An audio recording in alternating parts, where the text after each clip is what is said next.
کہہ دو مجھ کو یہی ارشاد ہوا ہے کہ اس شہر مکہ کے مالک کی عبادت کروں جس نے اس کو محترم بنایا ہے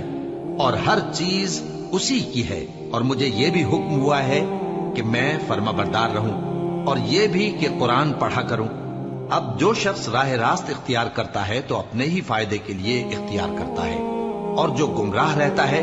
تو کہہ دو کہ میں تو صرف خبردار کرنے والا ہوں، اور کہو کہ اللہ کا شکر ہے وہ تم کو عنقریب اپنی نشانیاں دکھائے گا تو تم ان کو پہچان لو گے،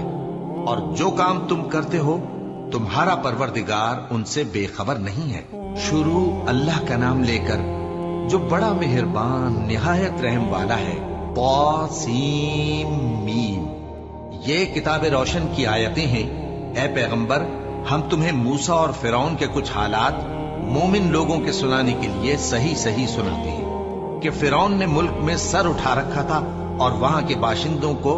گروہ گروہ بنا رکھا تھا۔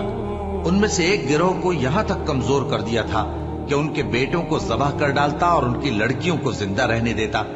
بے شک وہ مفسدوں میں تھا، اور ہم چاہتے تھے کہ جو لوگ ملک میں کمزور کر دیے گئے ہیں ان پر احسان کریں اور ان کو پیشوا بنائیں اور انہیں ملک کا وارث بنائیں، اور ملک میں ان کو قدرت دیں،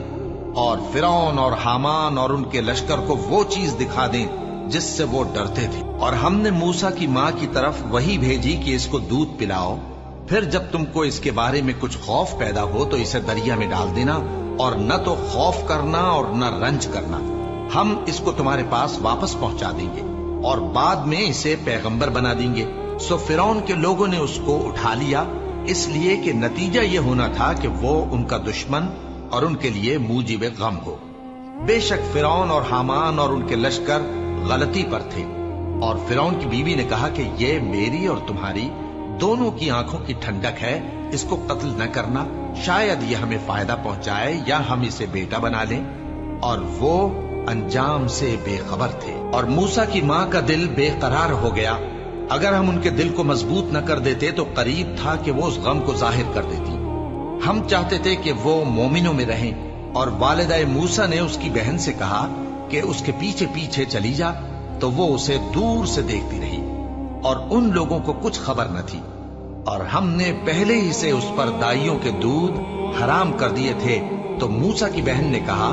کہ میں تمہیں ایسے گھر والے بتاؤں کہ تمہارے لیے اس بچے کو پالیں اور اس کی خیرخواہی سے پرورش کریں۔ سو ہم نے اس طریق سے ان کو ان کی ماں کے پاس واپس پہنچا دیا تاکہ ان کی آنکھیں ٹھنڈی ہوں اور وہ غم نہ کھائیں،